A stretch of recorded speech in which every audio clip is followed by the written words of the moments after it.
খবর পড়ছি আমি উগান্ডার শওকত মিয়া খান। এখন খবর পড়া হবে দুপুর ৩০টা ৪০ মিনিটের খবর। আচ্ছা, শিরোনাম বিস্তারিত কোনো কিছু বলা হবে না, ডাইরেক্ট সংবাদ দেখানো হবে। বলেন কি? এদিকে কাল দুপুর ১২টা ১০ মিনিটে একটি ৮০ বছরের বুড়ি একটি ১০ বছরের ছেলেকে ধর্ষণ করলো। এই শুনে রেগে গিয়ে বুড়ির ভাতার বলেছে, তোকে ওই ছেলেটাকে বিয়ে করতে হবে, না হলে আমি তোকে বিয়ে করতে পারবো না।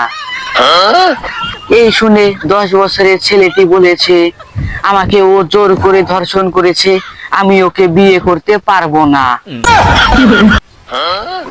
এদিকে যেখানে বসে আছি সেখানে আজকে একটি রেলের চাকা বাস্ট হয়ে গেছে। দেখতেই পাচ্ছেন আশেপাশের অবস্থা ভয়াবহ। তাই বলে আমরা থেমে থাকিনি, আমরা আপনাদের সামনে খবর নিয়ে চলে এসেছি। আজকের মতো এটুকুই, দেখতে থাকুন চুদুর বুদুর টিভি।